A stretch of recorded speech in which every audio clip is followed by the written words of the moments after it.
Halo semua. Kali ini admin akan membawakan sebuah cerita novel dengan judul Dijual Suamiku Sebagai Pemuas Nafsu di Ranjang. Jangan lupa tolong dibantu like dan subscribe. Athina Salindri adalah nama yang luar biasa indah untuk seorang gadis desa yang miskin seperti dirinya. Seperti kata tetangga yang selalu mencibirnya, nama seindah itu sangat tidak pantas untuknya, sekalipun ia terlahir dengan wajah yang cantik luar biasa. Gak guna, Athina tersungkur di tanah, sementara Bima mengamuk karena Athina tak bisa memberinya uang untuk berjudi. Tak ada yang datang untuk sekadar menolong Athina, tidak ada yang peduli dan tak ada yang ingin ikut campur. Bahkan para tetangga yang lewat pun tak ada yang berani menolongnya. Yang ada hanyalah tawa mengejek dari beberapa perempuan teman sebaya Athina yang punya kehidupan lebih layak dari dirinya, dan juga ibu mertuanya yang pura-pura tidak melihat hal yang jelas-jelas terjadi di depan matanya.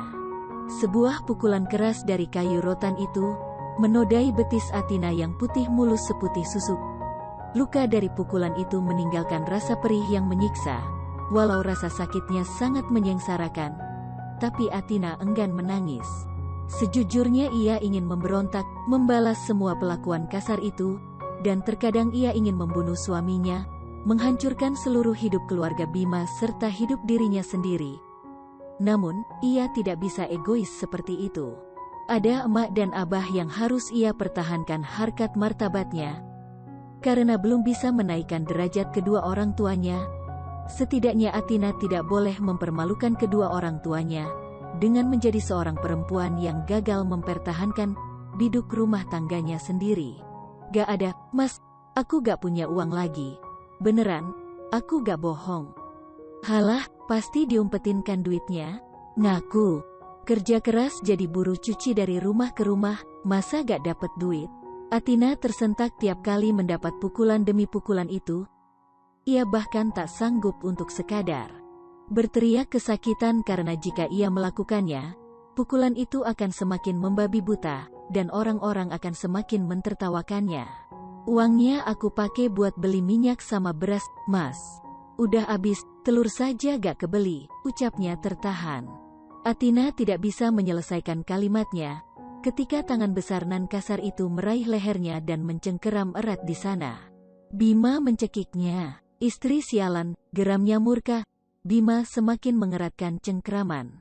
Tangannya di leher Athina, dimintain duit tiap hari terus aja ngeles. Saat itu Athina hanya bisa pasrah.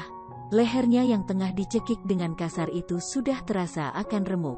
Ia bahkan sudah berpikir bahwa detik ini adalah akhir dari kehidupannya. Syukurlah, itu ia bisa segera terlepas dari pernikahan mimpi buruk ini, kan?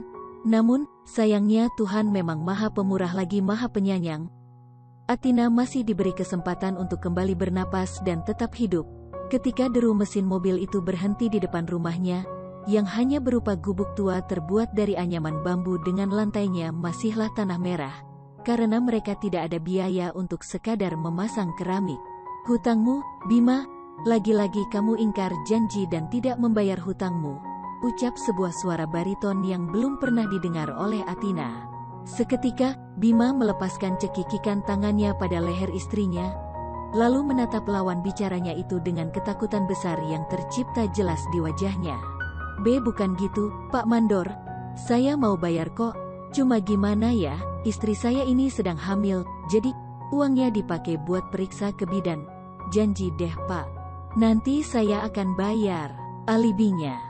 Sampai usia kandungannya yang keempat bulan ini, Athina bahkan tidak pernah sekalipun merasakan yang namanya periksa ke bidan, apalagi merasakan yang namanya USG.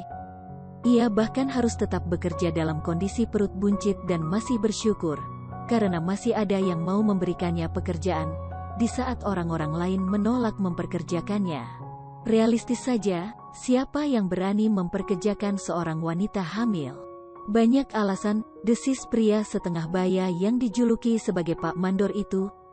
Kemudian ia melirik ke arah dua orang pria berbadan kekar di sisi kiri dan kanannya. Bahwa dia, Tuan Brian memintaku untuk membuat pertemuan dengan si Bima ini. Lanjutnya, tanpa menunggu lama, kedua pria kekar itu langsung menyergap Bima, dan menyeretnya masuk ke dalam mobil. Sekalipun Bima meronta-ronta, kedua pria kekar itu tetap bisa membuat Bima masuk ke dalam mobil tanpa bisa berkutik lagi. Apa Athena sudah bisa bernapas lega? Mungkin iya, mungkin juga tidak. Entahlah, entah apa yang bisa membuatnya lega dan tenang dari kehidupan yang menyengsarakan ini. Apa kamu bisa bangun? Tanya mandor itu seraya mengulurkan tangannya untuk membantu Athena bangun dari posisi terduduknya. Dengan ragu, Athena menerima uluran tangan itu dan pelan-pelan beranjak berdiri.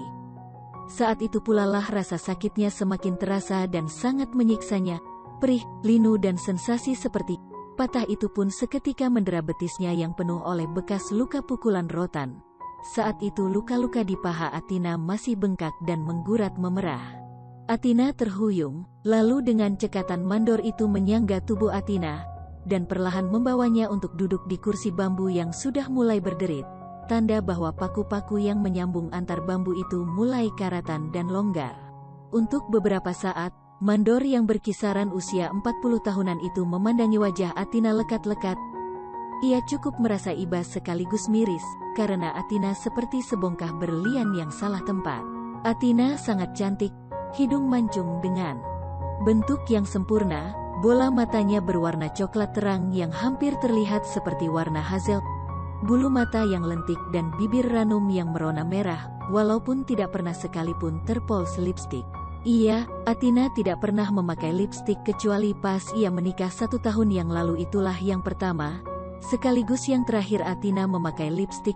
Athena punya kulit putih bersih seputih susu yang, ketika terkena sinar matahari, ia akan terlihat berkilauan.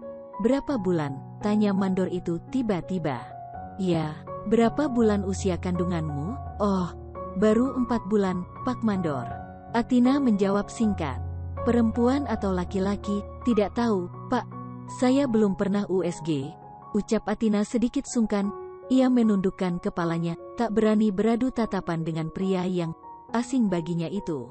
Oh, gumam mandor itu singkat lalu berbalik dan berjalan pergi menuju ke arah mobilnya. Sementara Athena hanya duduk terdiam melihat kepergian mandor yang caranya tidak sopan itu.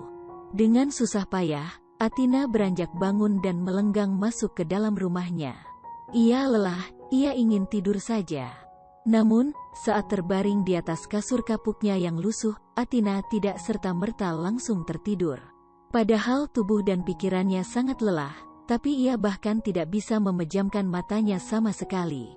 Kepalanya terlalu berisik oleh banyaknya beban pikiran yang harus ia tanggung seorang diri saja. Athena terisak pilu, lalu mengusap perut buncitnya dengan nelangsa. Bagi pasangan suami istri yang lain, hamilnya yang istri adalah momen yang ditunggu-tunggu, tapi berbeda dengan Bima.